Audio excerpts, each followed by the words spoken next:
I'm James Cole Morrison. I bitch about it and will refrain from our usual introduction for this particular video. So, I really hope that this review doesn't come across as disingenuous or, in the worst case, comes across as vulturous and sort of feeding off of a man's legacy just for the sake of a couple of dozen sort of views on YouTube. That's certainly not my intention.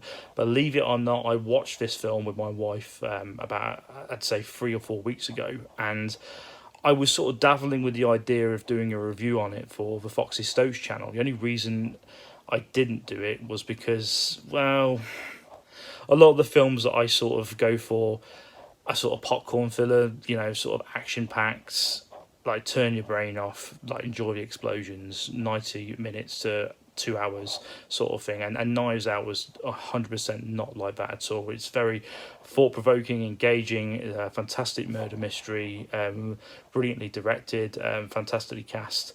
Yeah, I didn't think it fit with the tone of our channel effectively, and yeah, I wanted to review lads films effectively, but I just think with this gentleman's passing, it would be nice if the dozens and dozens of the Morrisonii subscribers and the small building that the Foxy Stokes is sort of getting, if some of these guys went out to see Knives Out, or I encouraged them to see Knives Out, I think that would be a great thing for the legacy of this Christopher Plummer, and I think it's a no-brainer. You'll absolutely enjoy it.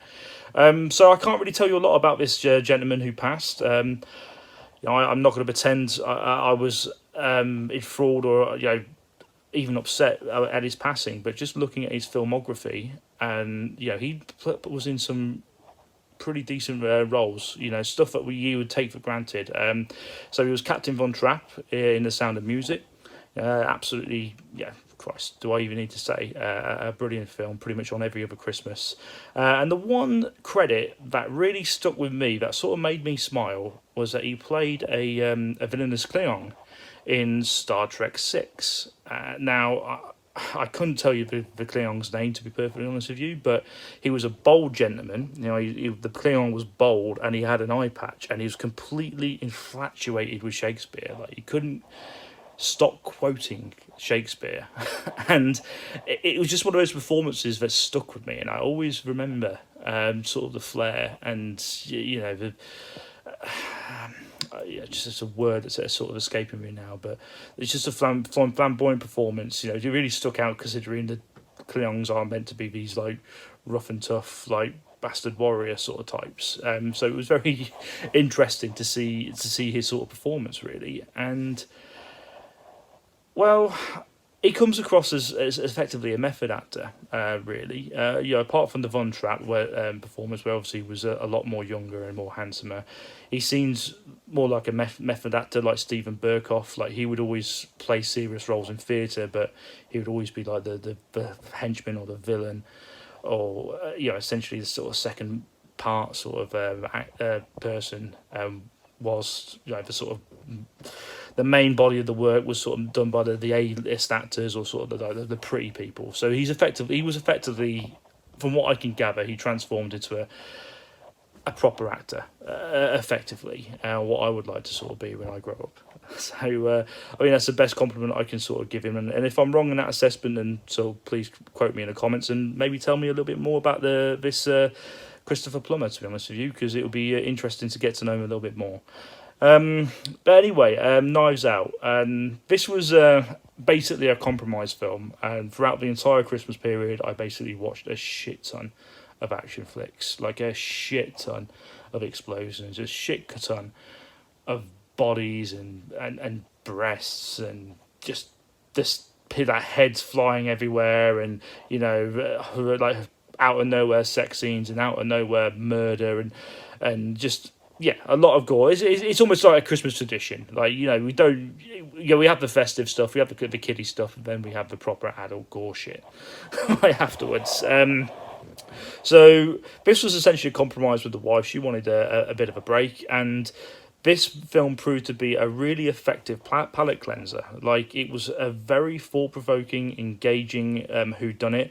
I never really liked Agatha Christie's work, but that's the best way I can sort of compare it. I always thought Agatha Christie, like, sort of plays of just the caricatures, basically two-dimensional characters, and the only thing that sort of grips you or engages you is the mystery and sort of like placing the puzzle pieces together. Well, this had all that the elements of a good Agatha Christie. It had the mystery, it had the poignancy, and it had sort of really good performances, great acting. The only thing I will say is Daniel Craig is in this film, and he puts on this really distracting sort of southern accent, like this Kentucky accent, and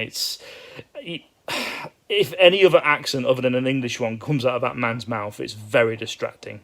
Like, bear in mind, he's James fucking Bond, so when he comes, when he sort of first speaks, it's like, what the hell? But other than that, it was a very intriguing, a very thought-provoking sort of play, really. It had this same sort of feel as the movie Clue, and it had fantastic actors and actresses. Oh, sorry, just actors now, beg your pardon. But just a little bit about the plot, I suppose. So basically, the character of Christopher, played by Christopher Plummer, is eventually found dead. Looks like a potential suicide, and there's multiple suspects as to who may have murdered him. And there's this one particular sort of residential nurse who lives with him, and she has this horrific complex or sort of psychological sort of defect where if she lies or attempts to lie, she basically vomits. Like, she feels nauseous and she physically throws up. And it actually transpires, and this isn't a massive spoiler, but it actually transpires that she has a hand in the murder or suicide. Well, I won't give too much away. Of the Christopher Plummer character, and she basically has to go. She has to go through this affliction, basically lead the detectives and the private eye, played by Daniel Craig, on a wild goose chase, effectively, sort of destroying evidence and sort of leading them astray. And all the while, we're sort of watching the puzzle sort of slowly sort of piece together and unfold. It's a fantastic film, and I couldn't praise it enough, and unfortunately, yeah, the critics agree. Unlike some of my other reviews, where I sort of give a thumbs up to some Otto's fucking dreck, according to the critics. So, yeah, full scores on Rotten Tomatoes, as far as I can see, a 97, and IMDb and other critics aren't far behind. And I'm not sure if it won any awards, to be perfectly honest with you. But I wouldn't be surprised. I certainly wouldn't be surprised if a Golden Globe was chucked in its direction, to be perfectly honest with you. One thing I will say, if you ever wanted to see Christopher Evans swear like a sailor, this is the film for you. I loved it. I absolutely love that part. If you could find that one scene where Captain America swears and put it in this review, I'll love you forever. But anyway, I just thought I'd mention this and hopefully encourage people to... I think the wife is trying to show me there is... Oh, a sequel is in the works. So that's fantastic. Okay, fantastic. Thank you, wife. You've just ruined this entire review by talking over it. How dare you? You bitch. The only thing I can say that's a negative is that we watched this 5 days before it was taken off of Amazon Prime. So there's no real easy way to sort of watch this at the moment. It's not on Netflix as far as I'm aware, and unfortunately, even though it is accessible on Amazon, it's not going to be free. So I did see that it was $4.99. I will highly recommend that price. And yes, as told by the wife, I've already ruined this review anyway by and ahhing anyway. But anyway, there is a sequel coming, and I would very much be looking forward to sort of seeing that if it has the same amount of characters. What with the ending, I'm not sure how they could make a sequel, but hey, money talks, doesn't it? But anyway, highly recommended by me, and I don't know what's coming up in the future, to be honest with you. All of my Atari consoles are dead, so I'll see if I can figure out how to put some really old school 16-bit games on the Foxy Stoats channel.